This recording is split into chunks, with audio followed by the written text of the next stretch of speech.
జూబ్లీహిల్స్ లో హైడ్రా కూల్చివేతలు కొనసాగుతున్నాయి. పెద్దమ్మ గుడి పక్కన ఉన్న నాలాపై ఆక్రమణలు కూల్చివేస్తున్నారు హైడ్రా సిబ్బంది. ఉదయం 6 గంటల నుంచి కూల్చివేతలు ప్రారంభించారు. నాలాపై నిర్మించిన నిర్మాణాలు, షెడ్లు నేలమట్టమయ్యాయి. ఇక నాలాను ఆక్రమించి 500 గజాలకు పైగా స్థలంలో నిర్మించినట్లు గుర్తించిన హైడ్రా వాటిని కూల్చివేస్తుంది.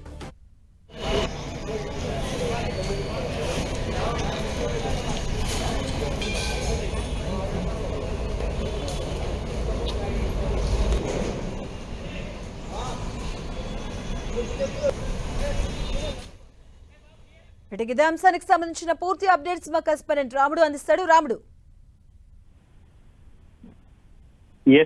జూబ్లీహిల్స్ లో ఎంతో విలువైనటువంటి స్థలాన్ని కబ్జా చేసి చాలా రోజుల పాటు వాటిని రెంట్కి ఇస్తూ నెలకు 10 లక్షల వరకు వసూలు చేస్తున్నటువంటి నిర్మాణాలు ఏవైతే ఉన్నాయో ఆ నిర్మాణాలన్నింటినీ కూడా కూల్చివేయడం జరిగింది. అక్కడ కొన్ని రోజుల క్రితం కొంతమంది అక్కడ ఉండేటువంటి తమ స్థిరాస్తిని వేరే వాళ్లకు రెంట్కి ఇవ్వడం జరిగింది. ఆ అద్దెకు తీసుకున్నటువంటి వ్యక్తి ఓనర్ కు తెలియకుండా ఇంటి చుట్టుముట్టు ప్రభుత్వం అదేవిధంగా ప్రజా అవసరాల కోసం వినియోగించాల్సినటువంటి ప్లేస్ ఏదైతే ఉందో దానిని పూర్తిగా తన కబ్జాలోకి తీసుకొని అక్కడ మొత్తం నిర్మాణాలు చేశారనేటువంటి ఫిర్యాదు హైడ్రాకు రావడం జరిగింది. దాని సందర్భంగా నోటీసులు ఇచ్చి దాని కూల్చివేతకు చర్యలు చేపట్టగా ఎవరైతే రెంట్కు తీసుకున్నటువంటి వ్యక్తి కోర్టుకు వెళ్లి స్టే తెచ్చుకున్నాడు. ఆ తర్వాత కోర్టుకు పూర్తి వివరాలు హైడ్రా అధికారులు సమర్పించి అవసరమైనటువంటి చర్యలు తీసుకున్న తర్వాత కోర్టు ఆర్డరు హైడ్రాకు అనుకూలంగా వచ్చింది. దాంతో ఆ నిర్మాణాలన్నింటినీ కూడా కూల్చివేశారు. దాదాపు 500 గజాల విస్తీర్ణంలో ఉండేటువంటి ఈ అక్రమ నిర్మాణాలన్నింటినీ కూడా క్లియర్ చేయడం జరిగింది. రోడ్ నెంబర్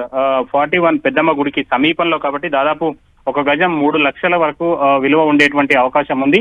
దాదాపు 15 కోట్ల విలువైనటువంటి ఆస్తి ప్రభుత్వం దాన్ని సేవ్ చేసిందని చెప్పుకోవచ్చు. అయితే ముఖ్యంగా మనం చూస్తే ఇక్కడ పార్కు స్థలాన్ని అంటే పార్కుకి వెళ్ళేటువంటి ప్రధానమైనటువంటి రహదారి ఉంటుంది. ఆ రహదారిని పూర్తిగా అడ్డంకి ఏర్పాటు చేసినటువంటి నేపథ్యంలో అక్కడ ఉండేటువంటి స్థానికులు అయితే ఇబ్బంది ఎదుర్కొన్నారు. ఈ పార్కు దాదాపు 2 ఎకరాల విస్తీర్ణం వరకు ఉన్నట్టుగా అధికారులు చెప్తున్నారు. దాంతో ఇప్పుడు ఆ పార్కును మరింతగా డెవలప్ చేయడానికి లేదంటే అందులోకి పబ్లిక్ పోయి రావడానికి అవసరమైనటువంటి దారి అదంతా కూడా ఏర్పడింది. అదే విధంగా రోడ్డు నాలాకు పైకి వచ్చినటువంటి నిర్మాణాలు ఏవైతే ఉన్నాయో అవన్నీ కూడా క్లియర్ కావడంతో అక్కడ ఉండేటువంటి స్థానికులకు కొంత ఇబ్బంది తప్పేటువంటి అవకాశం ఉంది.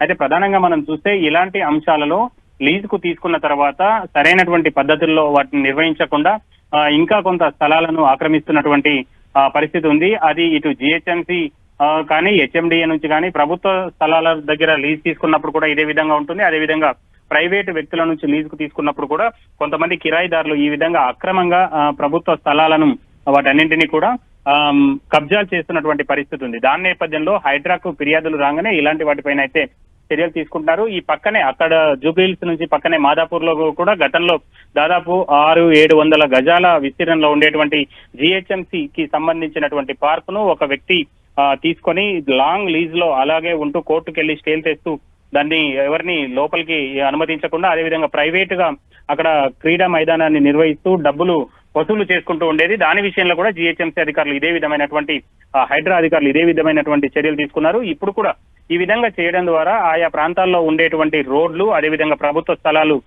క్లియర్ అవుతున్నాయి. దాంతో పాటు నాలాల విస్తరణకు కూడా కొంత అవకాశం ఏర్పడుతుంది. నాలాలు ఇలాంటి సందర్భంలో అవన్నీ కూడా బాటిల్ నెక్ గా మారిపోవడం అదేవిధంగా అక్కడికి వరద వచ్చినప్పుడు కూడా మొత్తం మల్లుకొని పక్కన ఉండేటువంటి కాలనీలో ఉండేటువంటి ఇళ్లపైకి వెళ్ళిపోతున్నటువంటి పరిస్థితి ఉంది.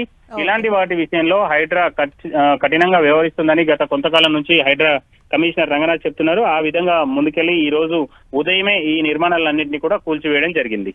రైట్, థాంక్యూ రాము.